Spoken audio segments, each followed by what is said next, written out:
Welcome to Where Parents Talk. My name is Lianne Castelino. Our guest today is a certified Canadian counselor experienced in the charitable sector. Her expertise comes in developing mentoring programs. Tracy Luca-Huger is the executive director of Mentor Canada. She's also a mom of one, and she joins us today from Calgary. Thank you so much for taking the time. Thank you for having me, Lianne. Excited for our conversation today.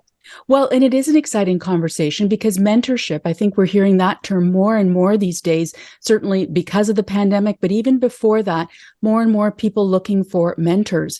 Tell me about your journey into this whole world of mentoring and mentorship and developing these programs, because it has been such a big part of your professional journey. Where did it stem from for you? I have been working with young people for many, many years. And early in my career, I had worked at a residential treatment program, working with some of the toughest barriered youth that really needed to leave their homes, leave their communities for support. And what became really, really apparent was that it was the relationships during that time, even of treatment, that supported those young people to get through that, to reach a different place. And then as I continued to work throughout my career in various programs and prevention programs, it always came down to the relationships, whether that was with professionals, others, volunteers, that made the greatest significant impact on young people to either gain new perspective or to see their potential, to see a different opportunity for them. And so those relationships and that core really of who we are as humans really highlighted for me. So I had the opportunity then to move into roles that focused on building mentoring opportunities for young people, whether that was formal or informal. And that continues to play such a key role in my career and led me to this position and this organization at Mentor Canada. Let's unpack a little bit of that if we can. And let me ask you, why is mentorship something important for parents to potentially have on their radar as it relates to their own children and families? So very important. Many times parents think that it's them and that they need to be that significant adult in their life and to influence and to support, where really it goes back, right, in generations, that it takes a village to raise a child. And that is so very, very critical. And when we look at Indigenous communities, that has been the philosophy for a very, very long time, and for smaller communities. And so for parents, I encourage you to really think about, how do you seek out either formal programs where you could seek out a formal mentor, and we're going to talk about that a little bit later as well, but how do you engage those individuals to add other perspective, other supports, networks, and relationships that are positive for your child to support you, but also them in their development, right? You as a parent have a certain role. But a mentor and somebody else that is outside of your family can actually continue to have different conversations with them, maybe nudge and push them to gain different perspective in a very, very different way. And so that's just so important, because it influences your young person and your child around different career opportunities, different education opportunities, exposes them to other ways of life, other value sets to add to them as being a whole person. And so those supports are really critical. It's not deficit based. It really is about adding to who they are, and for your young people to have connections with community. So then how does a parent know when, and what sort of criteria should they be potentially looking for before deciding that maybe they need to seek a mentor for their child? I don't know if there's a sign or a symbol, because this isn't about crisis, right? And this isn't about, oh, my child is struggling. And maybe it could be, but this is really about enhancement. And so I just want to take a minute and talk about mentoring a little bit, because mentoring and mentoring relationships are about significant others in a young person's life. So that could be formal through a program where they train, screen, vet, and connect young people with a mentor. And that is the goal of the program. They've got professional staff that are supporting that. But there's other ways as well. So when we look at informal mentoring, that could be a teacher, a coach, a youth worker, a pastor, somebody else in that young person's life that supports that young person, that may not be formally connecting to that young person, but they build a synergy and a connection. And then natural mentors, those people that naturally exist in your life, a neighbor, an aunt or an uncle, a cousin, somebody else that naturally exists. And so for parents, think about those individuals that are also in their lives that you can encourage your child to connect with. So through a formal program, some of them are standalone mentoring programs, and others exist through other youth community programs as well, where mentoring is embedded into that approach, where your young person and your child has the opportunity to connect with other significant adults. And so it might be where they're struggling, and maybe you want somebody significant in their life to spend some time with them one-to-one or within a group setting, but really look for those opportunities for your child to build other supports with other adults to gain that connection. It sounds like you're talking more about a proactive approach than reactive, because I think a lot of us, to your point, think about mentoring as something you reach out to because you're lacking something, or there's a gap in your own learning, your own journey, your own experience. So I think that's a really important point. Let me ask you on that note, Tracy, how would you go about describing currently sort of the landscape of mentorship in Canada among youth as it currently stands? Yeah, it's interesting. We conducted research back in 2020 around the state of mentoring, and it was the first research that existed in Canada. We didn't really understand or have a good baseline on what were the experiences of young people. And so from that, we engaged over 3,500 young adults to retrospectively think about their childhood and their adolescence and growing up. And here's what we learned. We learned that 55% of young people growing up didn't know how to find a mentor. They didn't necessarily know where to find one in their community, didn't know how to access one, didn't know even if one existed within their community. So that's a really, really important piece of knowledge. They didn't also, 42% of young people didn't understand the value that mentoring could play in their lives, and that there was a gap. We know that 1 in 4 young Canadians have grown up at some point in time wanting a mentor, but not being able to access one. And those are huge gaps in our community and in our society. Earlier, you shared that mentoring is building momentum and that people are talking about it more and more. And that makes my heart sing, because that is our role at Mentor Canada. We want more people to gain an understanding of the influence, the impact, and the necessity that young people have mentors in their lives. And so that's really important. There is a gap. We know that more young people want to have access to mentors, but we need to provide those opportunities either as citizens to step up as teachers and neighbors to take interest and value in the young people that are in our worlds and the way that we engage with them. And then for more programs and initiatives to exist within Canada to meet the needs of young people today. I guess an important starting point as I listen to sort of the results of that survey and sort of the subject at large is really understanding, what does it take to be a good mentor? So that's an important one, because it really is about listening. It's about being person-centered. It's about taking the time to hear about a lived experience. It really is also about balancing teaching and learning. And so a mentor has a really great opportunity to nudge, to encourage, sometimes to push a little bit further for a young person to really test who they are, to explore opportunities, and to gain that confidence. And so mentors play a significant role to help young people to gain perspective. So it's important for mentors to think about that they need to be present, to listen to lived experience, because it might be very different. And what we also know is our own lived experience is ours. And certainly from generations, and for young people who have grown up during COVID, that lived experience of childhood and adolescence is very different than us as adults experiencing COVID and some of those developmental stages that they needed to go through during COVID as well. Be respectful of a young person's values, of who they are, the family that they come from, their own cultural background and their own cultural norms. Those are experiences that are and opportunities that are really important for young people, because their own barriers and their own lived experience is important. And equity deserving young people have very different lived experience than other young people. And that's important to hear those struggles and their journey, but also where they want to go, what their dreams are, what they're hoping to achieve in their life, or even during that school year.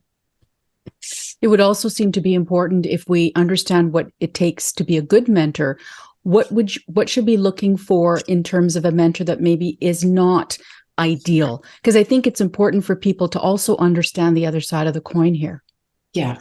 So for parents, I think that it's really important to listen to your child and to your young person about what they want, what they're interested in.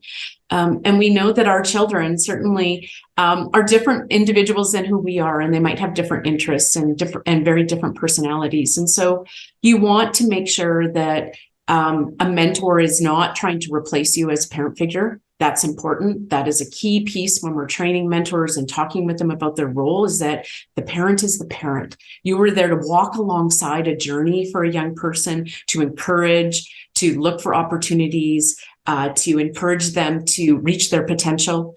The other piece is that you don't want somebody to take on that therapist or counselor role, right? There are paid professionals that do that, that are highly skilled and trained, and a mentor is not somebody to take on that role as well.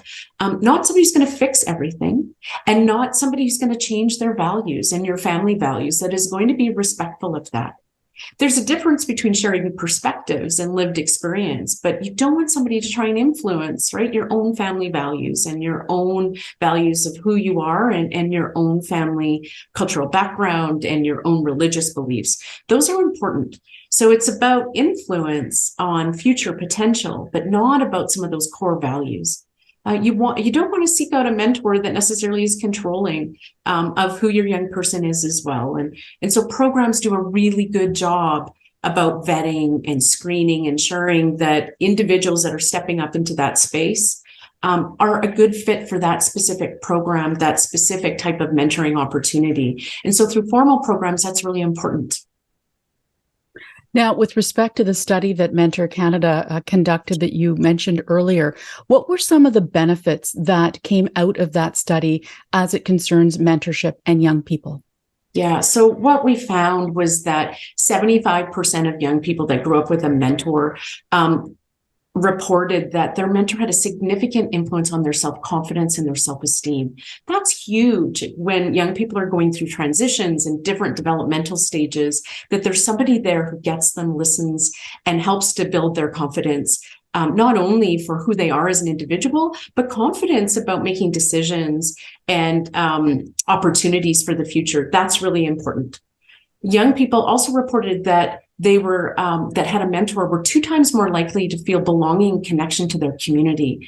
And during this time, and certainly post COVID and pandemic, that was just so important because people were experiencing isolation, and that still is a very, very big impact for young people today. So that connection to community and that sense of belonging is so very, very important.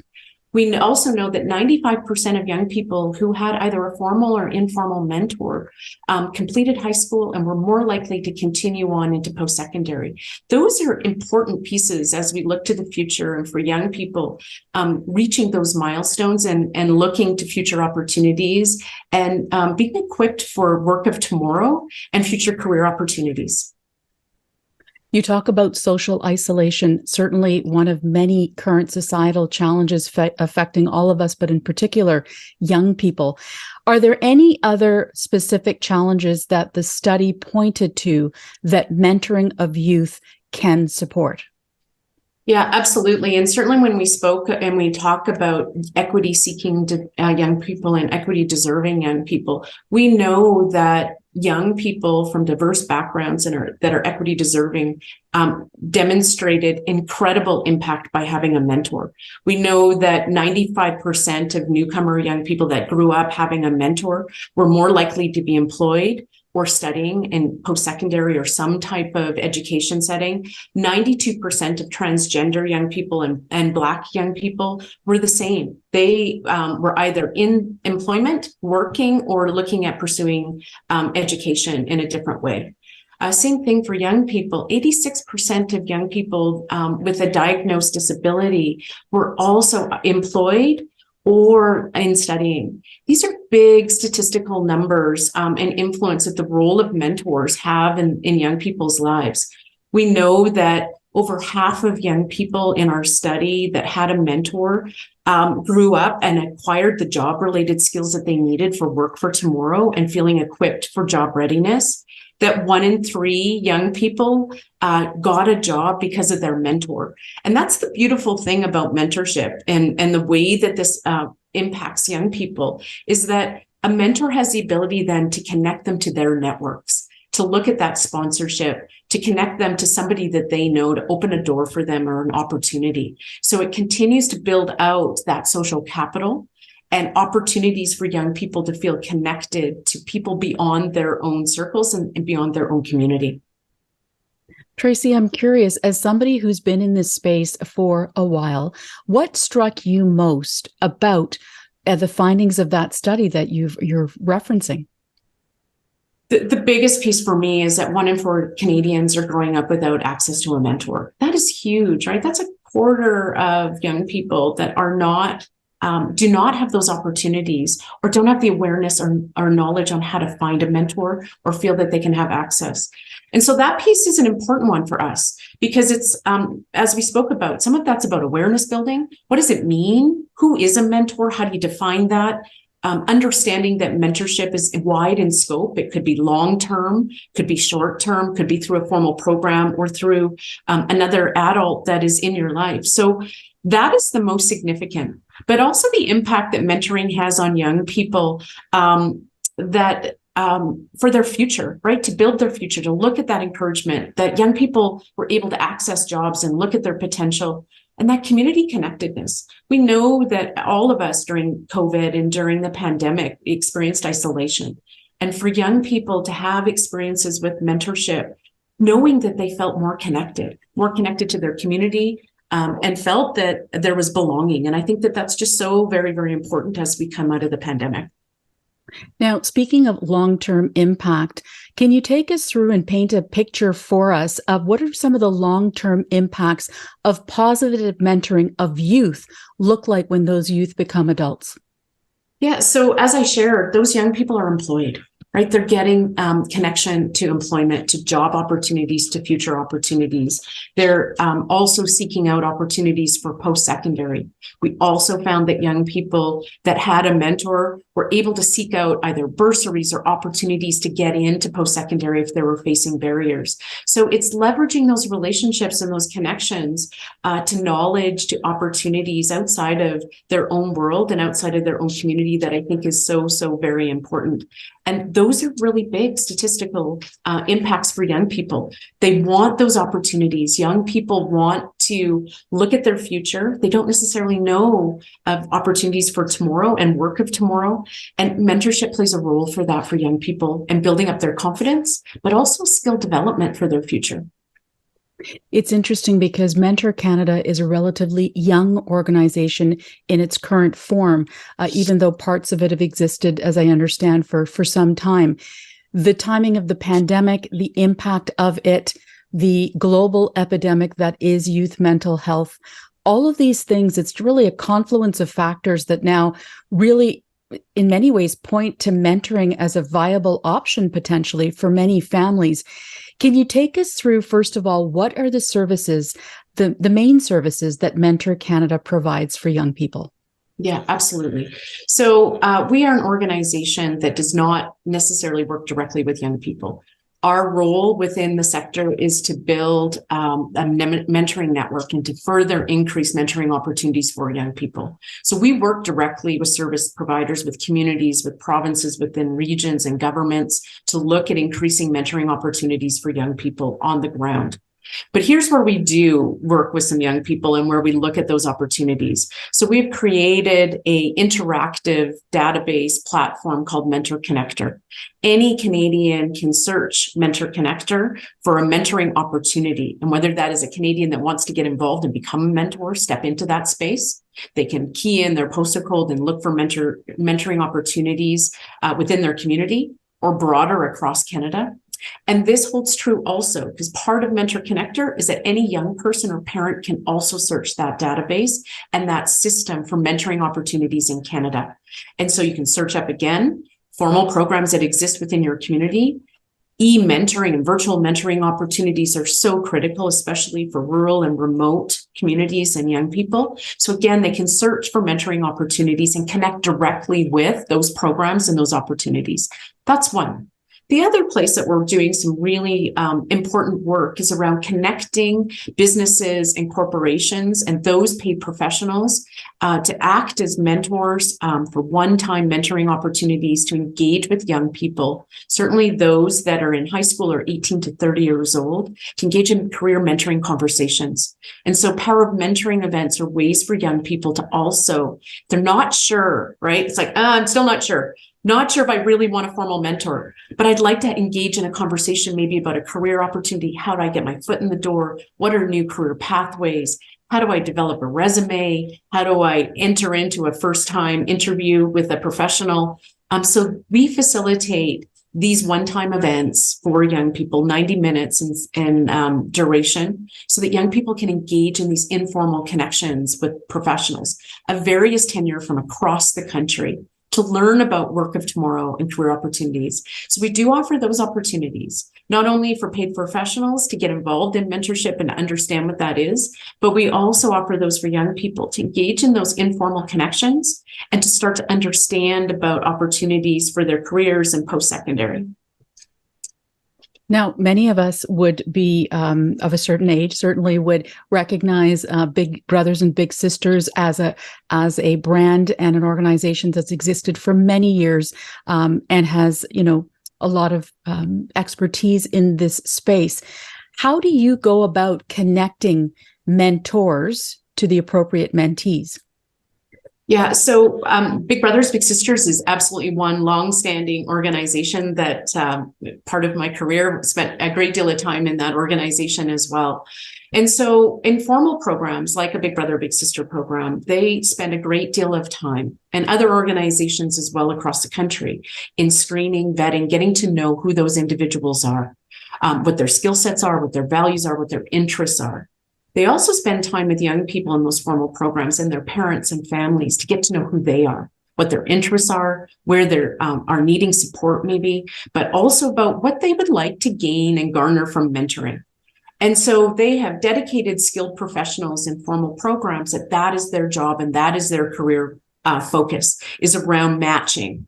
And so really listening to what the goal of their mentoring program is, whether that's career development, helping a young person through transition times, high school into post-secondary, maybe a young person is struggling with mental health and their program focuses on those supports, or building developmental relationships. And so they're very intentionally looking at who that young person is and who that volunteer mentor is and finding the appropriate match. Some programs also offer opportunities for youth to select their own mentor, that they can engage and have conversation before deciding that they want to engage formally with a mentor. So that's important, was that first piece. Then they introduce a mentor and a young person together, whether that's one-to-one or in a group setting, and then they support those relationships for the duration. And whether that is 4 months, 6 months, or a year or longer, paid professionals in formal programs are there to support that relationship, help to navigate challenges, evolution and developmental stages for that young person if it's a long enduring relationship. Also, if a young person in that program is focused on certain areas where that mentor needs skill development, and whether that is looking at racial bias, looking at mental health needs, those programs equip mentors with professionals and training and understanding around mental health, around those skill sets, to support young people through those mentoring relationships. So those are important pieces for parents to understand, that formal programs are dedicated and honing in on supporting that relationship, finding the right mentors, and then supporting young people and families as they engage in those relationships, long-term or short-term.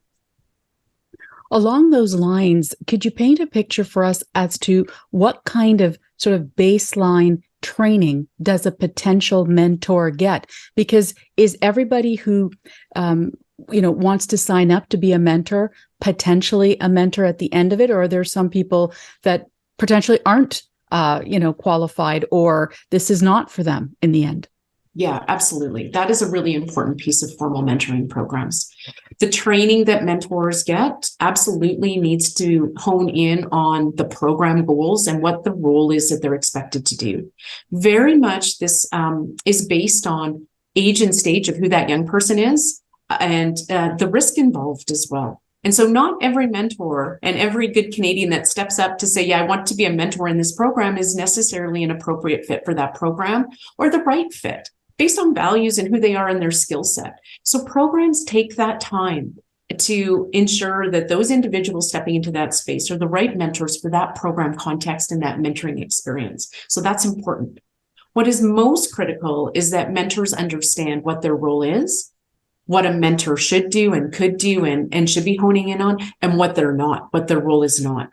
Understanding what the goals of the program is, understanding who those young people are that potentially are coming into their program, their own lived experience, a young person's value set, and certainly about the age and stage of who they are. So most programs, and this is the role that Mentor Canada plays, is helping programs and initiatives to look at increasing the quality of those services and the programs that they're offering, looking at key best practices and elements of effective mentoring, looking at program integrity and what are the elements of programs and supports that need to be in place to ensure that young people and parents stepping into that space around formal programs experience high quality. Because what we do want to do, ensure that when a young person does step into that space and say, yeah, I'm ready to have a mentor, or a parent is seeking out those opportunities for a young person, a formal program, that it's a good, positive experience that helps a young person to grow, that the program is focusing on nurturing that young person and helping them to attain the goals that they want to achieve. And so that's really critical that we hone in and support and build capacity amongst mentoring programs to ensure that that training is honing in on the right information and developing the right skills for mentors, and then ongoing support for them while they're in that mentorship role. I'm curious because you talk about ages and stages, and it sounds like really having the mentor meet the mentee where they're at in their life, whatever their situation is, and what for whatever reason they are seeking out a mentor. So is there an optimal age at all in terms of when a parent or a young person should consider reaching out to a potential mentor? It really is not an ideal age. I really do think that the opportunities to have a mentor should be long and enduring and throughout a lifetime. And so there is a misconception that a young person should have a mentor. And I want to dispel that misbelief, because if we look back in our own lives, most of us have not had a formal mentor. Hopefully moving forward, young people have those opportunities as well. But the majority of Canadians have had informal mentoring experiences where we've individually identified that a teacher or a significant adult has played a mentoring role. But the key is that it's been more than one mentor. Different mentors and different individuals play different roles in our lives. Some of them last a lifetime. Others are there only for a short period of time. But it's about adding that perspective and building up who you are at a different stage and age of who you are and different developmental needs. So a young person may not have grown up having a mentor until they're 18 or 30 and then end up engaging with a career mentor or somebody in a workplace setting. Those mentors are important. And so for young people, of course, growing up and having a host of mentors throughout their lifetime is so important, and certainly during adolescence, and that's what our research demonstrated. And so we want to fill that gap. But is there a right age? Not necessarily. I think the goal is that young people should be provided with those opportunities and that they have more than one mentor throughout their lifetime. Tracy, given your experience and certainly your current role, where would you like to see mentorship in Canada go in both the short term and long term? Yeah, this is a big one, and it's a big, dream and a big wish, is that every young person has access to mentoring when they want it, to meet them where they're at, exactly what you said, and to support them in ways that they need to be supported. And so I like to look at mentorship that it's not a nice to have, that it's an essential to have as part of our developmental growing as young people and as humans throughout our lifespan, and that every young person should have access to mentoring when they need it, when they want it, and as they continue to grow and transition throughout their lifetime. So that's long term, right? Is that it's a right to have, not a nice to have. And that people are stepping into that space, whether that's to become a formal mentor or as Canadians, that we're really thinking about the way we engage with young people and the influence that we have on them through conversations and through time spent, that is mentoring. That I would love for Canadians to start to build out a mentoring mindset that mentoring is embedded into every aspect of our life and every transitional and developmental stage, that we've got access to mentors. That someday that it's rare for a young person to say, oh, I didn't have a mentor, that everyone would have those experiences that they can speak and reflect on. And that as a society that we're really looking at mentoring in very different models and molds, because we need those opportunities. We need those people to work and to be on side with us, to nudge us, to seek our potential, to gain perspective, to look at intergenerational connectedness and intercultural connectedness as well. Our societies are changing, our communities are changing, and we need to garner better understanding and connectedness, especially for those young people that are equity deserving and facing significant barriers around connection and meaningful relationships. So much tremendous insight. Tracy Luca-Huger, Executive Director of Mentor Canada. We really appreciate your time and your perspective today. Thank you. Thank you so much for having me.